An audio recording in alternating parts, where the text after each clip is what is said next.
This is Mitchel Zoler from Global Medical News Network.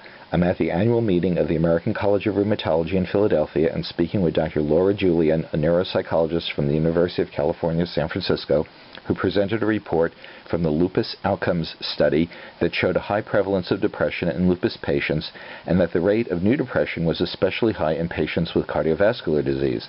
I asked Dr. Julian what might link cardiovascular disease and depression in lupus patients. We know that in older adults, those who've accumulated significant cardiovascular or cerebrovascular burden are more likely to develop depression.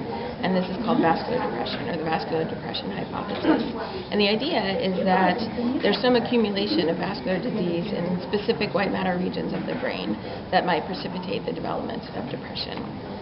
This has never been looked at with patients with lupus.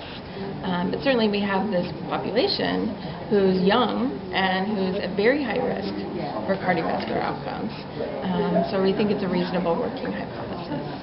And in terms of any immediate messages, one might be that because of this high rate of appearance of depression that you had found, that it would be reasonable to try to regularly, perhaps annually, assess patients with lupus for depression, and when it's found, to treat it using conventional means.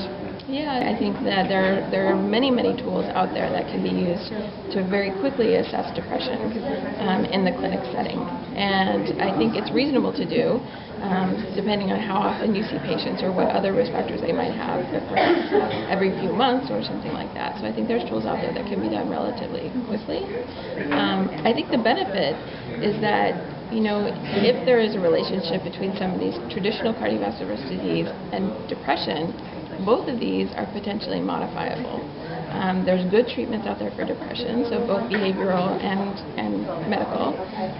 There's good lifestyle changes that can be made. So I think that we could potentially reduce the burden of depression and increase their health by addressing some of these issues.